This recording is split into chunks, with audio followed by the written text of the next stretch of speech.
La rivalité entre la Chine et les États-Unis n'a pas commencé du jour au lendemain. Elle est née d'un basculement du monde, d'une guerre civile lointaine et d'un jeu d'alliances qui, au fil des décennies, a façonné la géopolitique mondiale.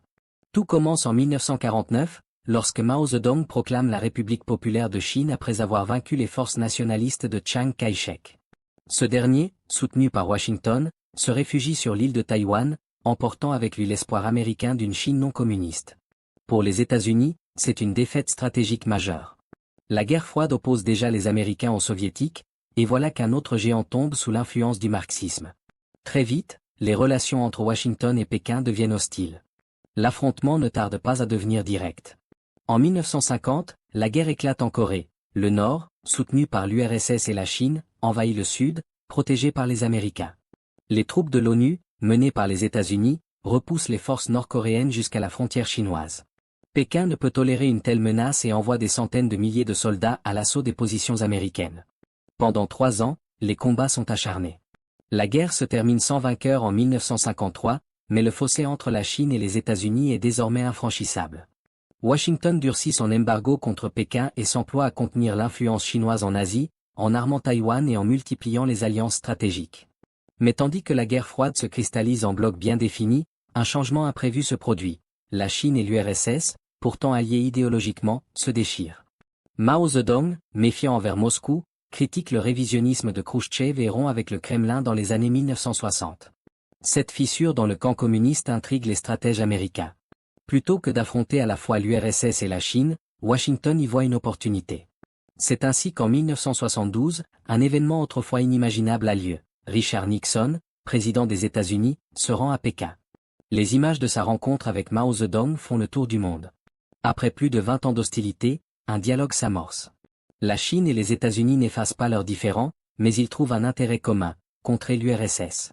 Ce rapprochement change la donne. Washington reconnaît la Chine communiste et réduit son soutien à Taïwan. De son côté, Pékin s'ouvre progressivement au monde. Lorsque Deng Xiaoping prend les rênes du pays après la mort de Mao, il engage une série de réformes économiques sans précédent. La Chine, autrefois repliée sur elle-même, se transforme en un immense atelier du monde. Les États-Unis et l'Occident, fascinés par cette ouverture, investissent massivement en Chine, croyant que l'enrichissement du pays le conduirait vers une démocratie libérale. Mais Pékin a un autre plan, absorber les technologies, maîtriser les industries clés et renforcer son État centralisé. Au tournant des années 2000, la Chine devient une puissance manufacturière incontournable. Son entrée à l'OMC en 2001 accélère son ascension. Mais avec cette montée en puissance viennent les premières tensions. Les Américains réalisent qu'ils ont nourri un géant qui, loin de se soumettre aux règles du jeu occidental, cherche désormais à les redéfinir. Washington accuse Pékin de pratiques déloyales, vol de propriété intellectuelle, espionnage économique, subventions massives à ses entreprises. En retour, la Chine voit dans les États-Unis une puissance déclinante qui refuse de partager son leadership. Les frictions s'intensifient sous l'administration Trump, qui engage une guerre commerciale avec Pékin. Les sanctions pleuvent, les tarifs douaniers explosent, et une nouvelle bataille s'engage, cette fois sur le terrain des technologies. La Chine mise sur la 5G, l'intelligence artificielle, les semi-conducteurs, tandis que Washington tente de bloquer son avancée en coupant l'accès aux composants stratégiques. En représailles, Pékin envisage de limiter les exportations de terres rares vers les États-Unis, des éléments cruciaux pour de nombreuses technologies de pointe. En parallèle, la tension monte autour de Taïwan. Pékin n'a jamais abandonné son objectif de réunification et multiplie les démonstrations de force militaire autour de l'île. Les États-Unis, bien qu'ayant reconnu officiellement une seule Chine, continuent de soutenir militairement Taipei, aggravant les frictions. Avec la réélection de Donald Trump, l'incertitude plane. La Chine craint que le président américain ne renforce ses menaces protectionnistes, notamment en imposant une taxe de 60% sur les produits chinois.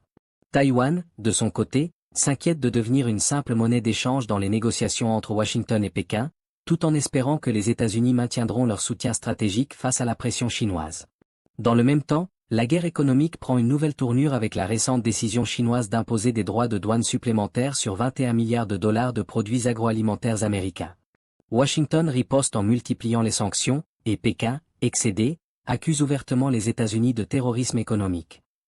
Loin d'un simple conflit commercial, cette escalade illustre une lutte bien plus profonde pour la suprématie mondiale. Pendant ce temps, la course aux armements s'accélère. La Chine développe des missiles hypersoniques capables de contourner les défenses américaines, modernise sa marine et étend son influence militaire en mer de Chine méridionale. De leur côté, les États-Unis renforcent leurs alliances en Asie-Pacifique, notamment à travers l'OCU avec l'Australie et le Royaume-Uni, et fournissent des armes avancées à leurs partenaires régionaux. Chaque manœuvre de l'un semble entraîner une contre-mesure de l'autre, laissant présager un conflit potentiel dans les années à venir. Alors, que réserve l'avenir? Certains prédisent une confrontation inévitable, un basculement du monde vers un nouveau conflit global. D'autres imaginent une guerre froide durable, une compétition féroce mais sans affrontement direct. Une troisième voie pourrait être celle d'un compromis, où malgré leur rivalité, Chine et États-Unis parviendraient à coexister, contraints par l'interdépendance économique et les défis communs comme le climat. Ce qui est certain, c'est que cette rivalité n'a jamais été qu'un simple affrontement entre deux pays. C'est une bataille pour définir le futur ordre mondial, un duel entre deux visions du pouvoir et du progrès. Et l'histoire, encore en cours d'écriture, déterminera si cette guerre froide sino-américaine restera un bras de fer économique et technologique ou si elle se transformera en quelque chose de bien plus destructeur.